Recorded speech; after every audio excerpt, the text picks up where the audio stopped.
با پشتیوانی بەرینتر لە نەفتگەرانی مانگرتوو بکەین خەڵکی ئازادی خواز. لەم ڕۆژانەی نزیک بوونەوە لە ڕۆژی جیهانی کرێکار نەفتگەرانی پێشڕەو بۆ دەستەبەرکردنی مافەکانی ساڵانی لە دەستچوویان لەلایەن پەیمانکارانی ڕانەتخۆرەوە دەستیان لێ کار کێشاوەتەوە.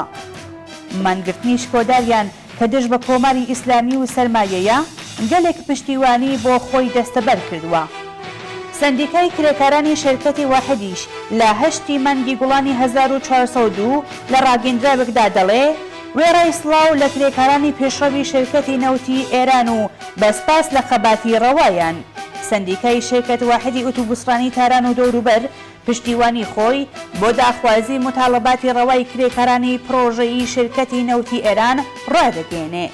کۆمەڵێک لە کرێکارانی بەشە جۆرە و جۆرەکانی نێشەکەری حەوت پەپەش پشتیوانی خۆیان بۆ کرێکارانی مانگرتووی نەوت و داخوازیەکانیان بەتایبەت لە داخوازی زیادکرانی حەقدەستی 79% ڕاگەیاندووە.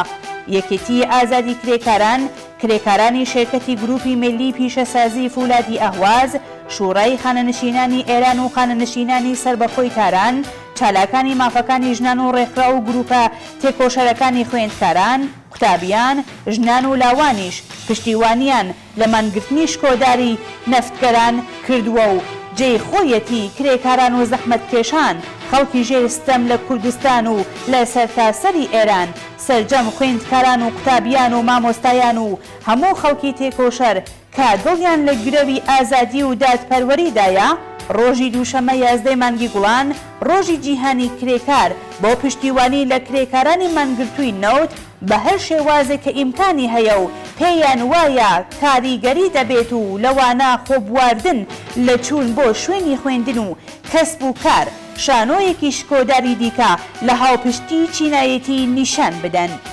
سەرکەوتنی مانگرتنی ڕوو لە پەرەسەندنی کرێکارانی پرۆژەی نەوت پتروشیمی بە پشتیوانی بەرینتر لە ناوەندەکانی کاری و لە کۆمەڵگادا هەیە. بزوتنەوەی متالەباتی کرێکاران بەشێک لە شۆڕشی ژینایە و پشتیوانی لێکردنی ڕێگای سەرکەوتنی ئەم شۆڕشە لە ڕاستای بەژەوەندی ژنان، پیاوان، منداڵان و سەرجەم خەڵکی زەحمەتکێش خۆش دەکات.